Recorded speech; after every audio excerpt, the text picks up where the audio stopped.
like អារម្មណ៍តិចដោយសារតែលើកនេះធ្វើ vlog រៀបចំខ្លួនទៅកម្មវិធីមង្គលការ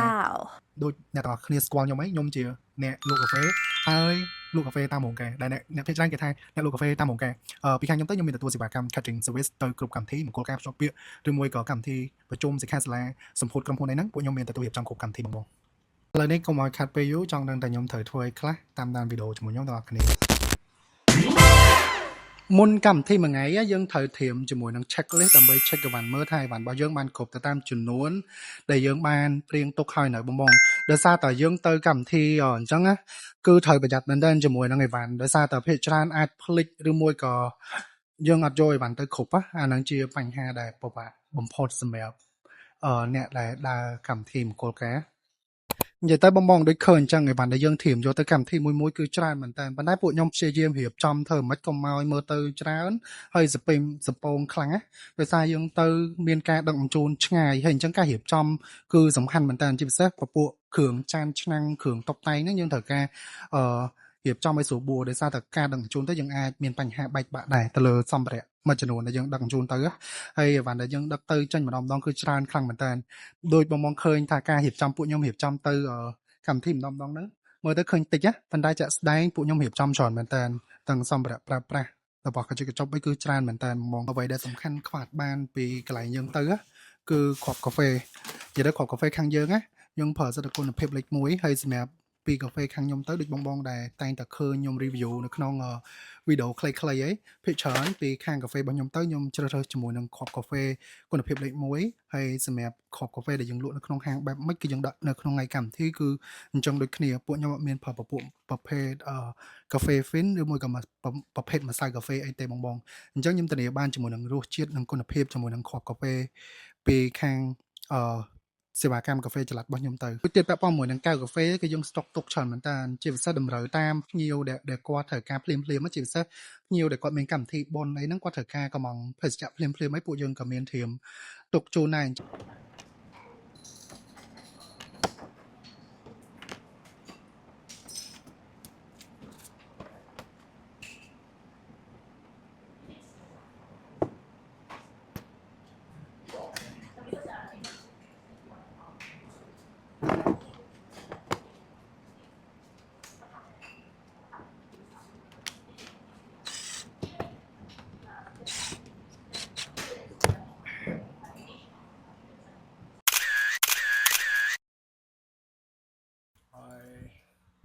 Good morning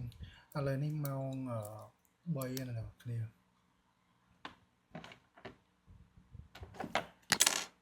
ម៉ោង3ថ្ងៃនេះងើបពីឡែតតិច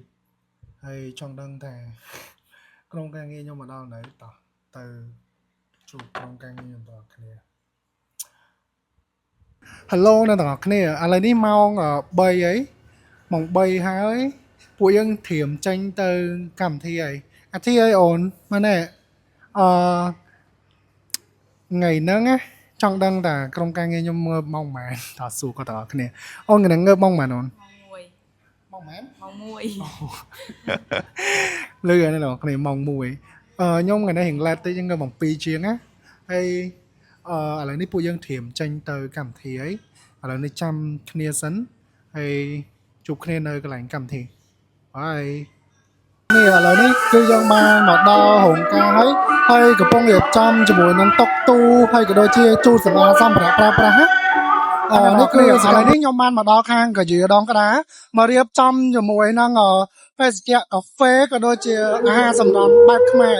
ហ្នឹងអ្វីដែលសំខាន់ណាស់មេឃទាំងអស់គ្នាគឺភ្លៀងខ្លាំងមែនតើភ្លៀងប៉ុណ្ណឹងហើយភ្ញៀវចូលរួមគឺច្រើនកកខ្លាំងមែនតើ